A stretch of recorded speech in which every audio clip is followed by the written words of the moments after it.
Hi everyone, இன்றைக்கி ஒரு useful kitchen tips தான் பார்க்க போகிறோம். இந்த தஹி ஹண்டி, அதாவது தயிர் பானை நான் இப்போ ரொம்ப ரீசெண்டாக வாங்கினேன். ரொம்ப க்யூட்டாக குட்டியாக இருந்தது. ரொம்ப நாளாக பிளான் பண்ணி வாங்கினோம். இதோட விலை 120 ரூபா. இதை பாருங்கள் எவ்வளோ க்யூட்டாக இருக்குது. அதுக்கு ஒரு குட்டி மூடி வேறு. ஆனால் இதில் எவ்வளோ தயிர் கொள்றதுன்னு பார்க்கணும் நம்ம. இப்போ நான் இதை சீசன் பண்ணி வச்சுருக்கேன். இந்த பாத்திரம் ஃபுல்லாக நான் அரிசி களைஞ்ச தண்ணியை ஓவர் நைட் வச்சுட்டு ஊற வச்சு அதுக்கப்புறமா மார்னிங் வாஷ் பண்ணி இப்போ எடுத்து வச்சுருக்கேன். இது மாதிரி யூஸ்ஃபுல் வீடியோஸ் உங்களுக்கு நிறைய போட்டுருக்கேன். என்னோடய சேனலை சப்ஸ்கிரைப் பண்ணாதவங்க பண்ணிக்கோங்க. பெல் ஐக்கான் கிளிக் பண்ணுங்கள்.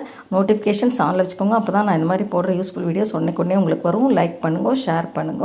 இப்போ பாருங்கள், இந்த தயிர் பானை ரெடி ஆகிடுது நம்ம பால் உரக்குத்துறதுக்கு. இப்போ நான் பாலெல்லாம் காய்ச்சி ஆற வச்சு உரக்குத்துறதுக்கு ரெடியாக வச்சுருக்கேன். நான் இந்த பால் எப்படி உரக்குத்தணுங்கிறதுக்கு ஒரு வீடியோ போட்டிருக்கேன். அதோட லிங்க்கு டிஸ்கிரிப்ஷன் பாக்ஸில் இருக்குது, செக் பண்ணிக்கோங்க.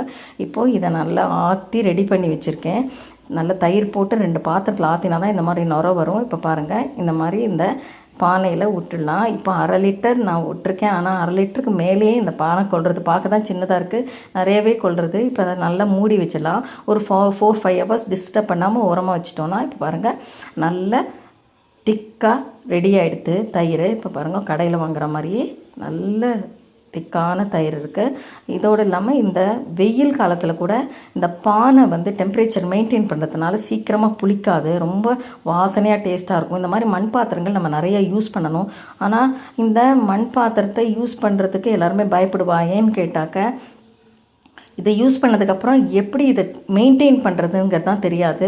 இப்போ பாருங்கள், நம்ம தயிர்லாம் எடுத்தாச்சு. இது இப்போ இதை தேய்க்கணும். இதை எப்படி தேய்க்கிறதுன்னு தெரியல. நான் அந்த கடைக்காரம்மா கேட்டப்போ கடலை மாவு அந்த மாதிரி யூஸ் பண்ணலாம். நான் ஜென்ரலாக இந்த பூந்தி கொட்டைன்னு சொல்லுவோம் இல்லையா, அதை போட்டு தண்ணியில் ஊற வச்சுட்டு அதால் தேய்ப்பேன். அது நல்ல நுர வரும், அதுவும் சூப்பராக இருக்கும். இன்றைக்கி அந்த அம்மா சொன்ன மாதிரி பண்ணலான்னு சொல்லிட்டு நான் கொஞ்சம் அரிசி மாவும் ஒரு 1/2 டீஸ்பூன் உப்பும் லெமன் பீலால் நல்லா தேய்ச்சேன். இது பாருங்கள் நல்லா க்ளீனாக எடுத்து.